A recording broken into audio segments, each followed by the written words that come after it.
오늘부터 우리는 열왕기서의 말씀을 함께 읽고 묵상하게 되겠습니다. 열왕기서는 익히 잘 아시듯이 다윗 이후에 등장했던 이스라엘의 왕들의 이야기를 기록한 책인데요. 오늘 봤던 열왕기상 1장의 말씀에서도 다윗을 이어 왕위에 올라섰던 솔로몬이 어떻게 왕이 되어졌는가, 그의 등장의 과정에 대해서 우리 가운데 보여주는 거 볼 수가 있습니다. 조금 긴 말씀 함께 읽었는데요, 이 말씀들 속에서 오늘 살아가는 우리가 적용할 수 있는 영적인 메시지들, 묵상 어떤 것이 있는가 이 아침에 함께 돌아보며 나아갔으면 좋겠습니다. 먼저 오늘 말씀을 통해서 돌아보기 원하는 것은 오늘 하루에 감사하는 삶, 오늘 하루에 충성하는 삶을 살아가기로 다짐하며 결단하는 저 여러분이 되었으면 좋겠습니다. 읽었던 1절에 4절의 말씀에 보면 다윗의 늙음에 대해서, 다윗의 노쇠함에 대해서 기록하는 것을 볼 수가 있습니다. 기운이 쇠하여 체온이 떨어진 다윗이었습니다. 그래서요, 혼자서는 이제 잠을 자기도 힘이 든, 너무나 늙고 병들어 버린 다윗의 모습이 등장을 하고 있습니다. 한 시대를 풍미했던 천하의 다윗이지만 그도 나이 들고 병들어 이제 생의 마지막 순간을 향해 달려가고 있음을, 그래서 새로운 왕 솔로몬이 등장하였다, 그렇게 열왕기서는 출발을 하고 있습니다. 우리 인생도 마찬가지일 것이라 기억하면 좋겠습니다. 물론 우리에게도 부활의 소망이 있고 영생의 소망이 있습니다. 하지만 오늘을 살아가는 이 하루의 가치는 그렇다 하여서 변하지는 않을 것 같습니다. 오늘 하루 지나가면 다시 돌아오지 않을 것인데, 오늘 하루 흘러가면 다시 붙잡을 수 없을 것인데, 그러므로 우리가 오늘 하루를 마주할 때마다 그냥 지나갔으면 좋은 하루가 아니라, 그냥 흘러가는 그런 하루가 아니라, 하나님 이 하루를 또한 감사함으로, 충성됨으로, 성실함으로 감당하여 살아가는 우리의 삶이 되게 하여 주시옵소서. 그리하여 노쇠하여 생의 마지막 순간을 맞이할 때 후회함으로, 근심함으로 그 마지막 순간 맞이하지 않았으면 좋겠습니다. 오늘도 은혜로 받은 하루일 것인데, 오늘도 하나님의 은총으로 허락되어진 이 생명이요 하루일 것인데, 감사로 충성으로 살아가는 우리가 되게 하여 주시옵소서. 함께 소망하였으면 좋겠습니다. 그래서 두 번째로 돌아보기 원하는 것은 스스로 높아지는 삶이 아니라 하나님의 높아짐을 기다리며 살아가는 삶, 스스로를 높이는 삶이 아니라 하나님께서 높여주심을 기대하며 살아가는 또한 우리 모두 되셨으면 좋겠습니다. 오늘 말씀 보면 다윗을 이어서 솔로몬이 왕이 되어집니다. 그런데요, 그 사이에 또 한 명의 불청객이 등장하는 것을 볼 수가 있는데, 그가 누구냐? 바로 아도니아라고 하는 인물이었습니다. 아도니아는 누구냐면 다윗 왕의 셋째 아들이었거든요. 압살롬 다음의 아들이었다, 성경은 기록을 하고 있습니다. 우리가 이미 살펴보았듯이 첫째 아들이 암논이었습니다. 그리고 둘째 아들이 있었는데 아마도 일찍 죽지 않았을까, 그래서 성경에는 그에 대한 기록이 등장을 하지 않습니다. 그리고 셋째 아들이 압살롬이고요, 넷째 아들이 아도니아인데, 보십시오, 암논도 없고 둘째도 없고 압살롬도 없습니다. 그러면 이제 누가 왕위에 올라설 차례인가? 아도니아가 가장 유력한 왕 후보이지 않았을까 생각할 수가 있습니다. 아도니아도 그렇게 생각했던 것 같습니다. 그런데 문제는 뭡니까? 하나님이 그를 세우시기 전에, 하나님이 그를 선택하기 전에 그는 스스로 왕이 되고자 결심하여 행동하였다가 결국에는 그 모든 것을 잃어버리게 되어지는, 그 모든 것들이 사라지게 되어지는 안타까운 상황 가운데 들어가게 되었다, 성경은 말씀해 주고 있다라는 겁니다. 아도니아의 모습을 보면서 두 명의 인생을 다시금 기억하게 되는 것 같습니다. 먼저는 압살롬이고요, 두 번째는 다윗입니다. 압살롬도 그가 했던 실수가 뭡니까? 스스로 왕이 되고자 반역을 일으켰지만 결국 비참한 최후를 맞이하게 되었습니다.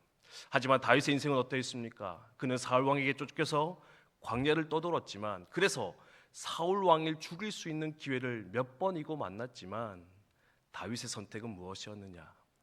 내가 내 스스로 이 왕위를 차지하는 것이 아니라, 내가 내 스스로를 높이는 것이 아니라 하나님이 나를 높여주실 때, 하나님이 왕의 자리에 세워주실 때 내가 그 자리에 서겠습니다.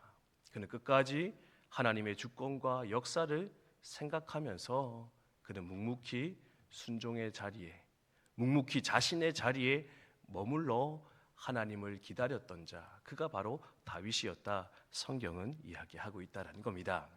산성도 여러분, 하나님보다 앞서는 어리석음을 범하여 살아가는 저 여러분 되지 않으시기를 주님의 이름으로 축원드립니다. 하나님께서 원하실 때, 하나님께서 세우실 때 내가 그 자리에 들어갔으면 좋겠습니다. 때론 낮은 자리에 나를 머무르라 명령하실지라도 거기에도 하나님의 뜻이 있을 것인데, 거기에도 하나님의 섭리는 여전히 일어나고 있을 것인데, 그 하나님의 주권, 하나님의 역사를 바라보면서 그렇게 하나님 뒤를 쫓아가는, 하나님의 세우심을 기다릴 수 있는 그 지혜가, 그 결단이 우리 가운데 있게 해주시옵소서. 함께 소망하여 나아갔으면 좋겠습니다. 그래서 마지막으로 오늘 함께 나누고 싶은 것은 상황이나 조건 아니라 하나님의 약속을 붙드는 삶이 되시기를 또한 주님의 이름으로 축원드립니다. 상황이나 조건 보며 판단할 때가 많지요. 근데 우리 믿는 자들에게 있어서 중요한 것은 상황이나 조건, 보이는 것이 아니라 바로 하나님의 약속을 붙잡고 사는 것이 복된 길이요 중요한 삶이다. 여러분 꼭 기억을 하시면 좋겠습니다. 그게 어디서 등장하느냐? 오늘 말씀해 보면은요, 늙고 병들어 노쇠했던 다윗이었지만 그럼에도 불구하고 그는 마지막까지 좋은 신앙의 본을 보여주고 있는데 바로 하나님의 뜻, 그 약속 붙잡으며 나아갔다라는 겁니다. 이미 아도니아가 사람들 다 불러놓고 잔치 벌입니다. 많은 권력을 쥔 것처럼 성경은 이야기하는 거 볼 수가 있습니다. 이런 상황이면 어떻게 하겠습니까? 여러분, 아도니아 편을 들겠습니까? 솔로몬의 편을 들겠습니까?